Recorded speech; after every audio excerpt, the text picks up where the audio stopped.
You are not where you should be, not because you lack intelligence, not because opportunity has avoided you, not because you are lazy or undisciplined. You are not where you should be, because the most dangerous war you are fighting is not outside you. It is the one you cannot stop running inside your own mind. Here is what no one tells the capable man. Intelligence, uncontrolled, becomes its own prison. The sharper the mind, the louder the noise. The more you analyze, rehearse, explain, and extend yourself across every thought that surfaces, the more you bleed the very energy that should be building something. You have been calling this depth. You have been calling this conscientiousness. You have been wearing your mental chaos like a mark of seriousness. It is not. It is the leak there. There are 3 specific ways a capable man destroys himself. Quietly, systematically, and with complete conviction that he is doing the right thing. The first is overthinking, not reflection. Reflection has a destination. Overthinking is the mind that never arrives. It cycles through scenarios that haven't happened, rehearses conversations that may never occur, and constructs elaborate problems solely to solve them. It feels like preparation. It is paralysis wearing an intelligent mask. The second is overtalking, the compulsion to explain yourself, defend your position, fill every silence with words. This is not confidence. Confidence does not require a witness. Overtalking is validation seeking dressed in the language of engagement, and every room you enter can sense it before you finish your first sentence. The third is scattered focus. The man who is pursuing everything is commanding nothing. His energy is dispersed, his results diluted, his presence felt by no one. Most men call these qualities thorough, personable, ambitious. They are not. They are the precise behavioral signature of a man who has not yet learned to trust himself. These are not your personality. They are your conditioning,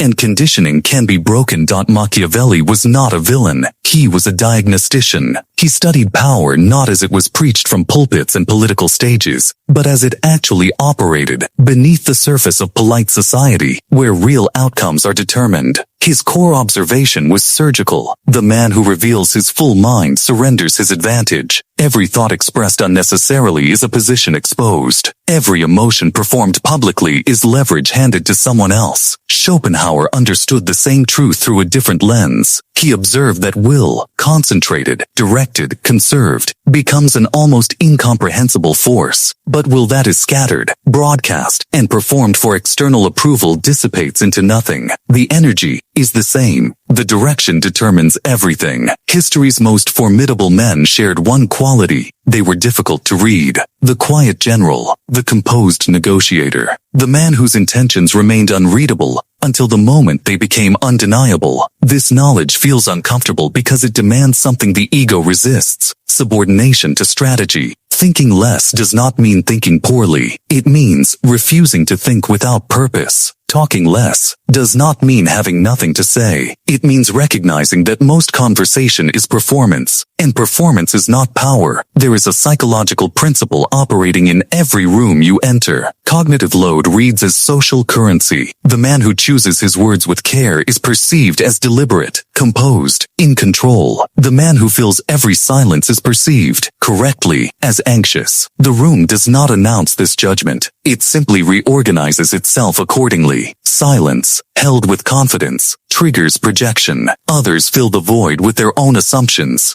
Depth, authority, certainty. You have said nothing. They have constructed someone formidable. This is not manipulation. This is the natural mechanics of human perception working in your favor. Jung called it the shadow, the wounded part of the self that performs for acceptance, because it was never certain it deserved any. The compulsion to over-explain is rarely about clarity. It is the shadow speaking, seeking validation through words because it has not yet found it within. The man who has integrated that shadow needs nothing from the room.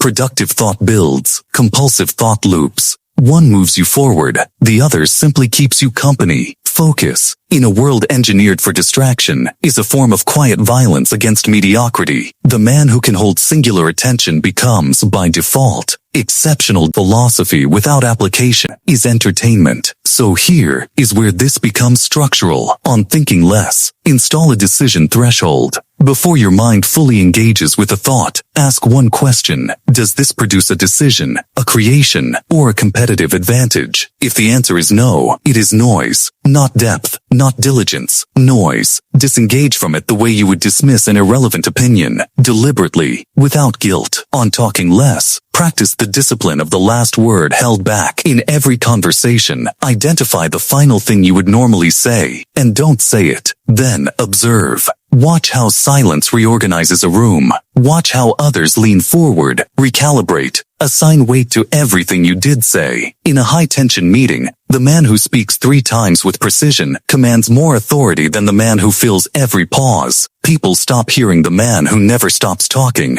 They begin waiting for the man who chooses when to speak. That is influence without effort. That is presence without performance. On focusing more, identify the single output in your life that, if doubled in quality, would render everything else secondary. Every hour not directed there is not lost time. It is a tax on your potential. This is not minimalism for comfort. This is strategic reduction for maximum impact. There is a particular kind of man who does not announce his intentions. He does not seek consensus before he builds. He does not require an audience to confirm his direction. He is the architect, and he is already working, while others are still debating whether to begin. Reactive men speak about what they will do. The architect is already doing it, in silence, with precision. Understand this clearly. The sovereign man is not cold. He is conserved. His warmth is deliberate. His words carry weight because they are not wasted. His focus is not discipline for discipline's sake. It is a weapon, aimed. Restraint is not suppression. It is the highest form of respect for your own rarity. You are not here to be understood by everyone. You are here to build what most cannot conceive, while they are still arguing about what is possible. This path is not comfortable. Reduction never feels like power in the beginning. It feels like loss. It feels like holding back. It feels, at first, like you are disappearing, because you have spent so long equating noise with presence. Most men who encounter this will nod. They will feel the truth of it land somewhere precise and real, and within the hour, they will return to the noise, because the noise is familiar, and familiarity has always felt safer than transformation. The few who apply it will notice something shift, not immediately in their results, first in how others respond to them, then, more significantly, in how they respond to themselves. The question is not whether you understand this. You do. The question is whether you are prepared to become a man who no longer needs to prove that he does. Stillness is not the absence of power. It is where power lives before it strikes.